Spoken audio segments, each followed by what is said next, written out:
شہد کا ایک قطرہ ایک سبق آموز کہانی۔ شہد کا ایک قطرہ زمین پر گر گیا۔ ایک چھوٹی سی چونٹی آئی اور اس نے اس شہد کے قطرے سے تھوڑا سا چکھا۔ اسے بڑا مزہ آیا۔ اسے کام سے جانا تھا، تو جب وہ جانے لگی تو اس شہد کا مزہ اس کے منہ میں مزید پانی لانے کا سبب بنا۔ اس کا منہ بھر آیا۔ کیا زبردست اور مزیدار شہد ہے، کتنا میٹھا، آج تک ایسا شہد نہیں کھایا۔ وہ لوٹی اور شہد میں سے تھوڑا سا اور چکھ لیا۔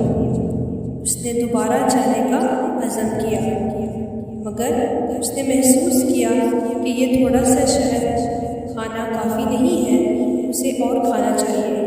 وہ رکی اور اس مرتبہ کھانے کے بجائے شہد پر گر پڑی تاکہ وہ کم سے کم وقت میں زیادہ سے زیادہ لذت حاصل کر لے۔ وہ چونٹی شہد میں غوطہ-زن ہو گئی اور لطف اندوز ہونے لگی، مگر افسوس کہ وہ شہد سے باہر نہ نکل سکی۔ شہد کی چکنائی کی وجہ سے اس کے پیر زمین سے چپک گئے اور اس میں انہیں ہلانے کی طاقت نہ رہی۔ وہ شہد میں رہ گئی، یہاں تک کہ وہ اسی میں ہی مر گئی۔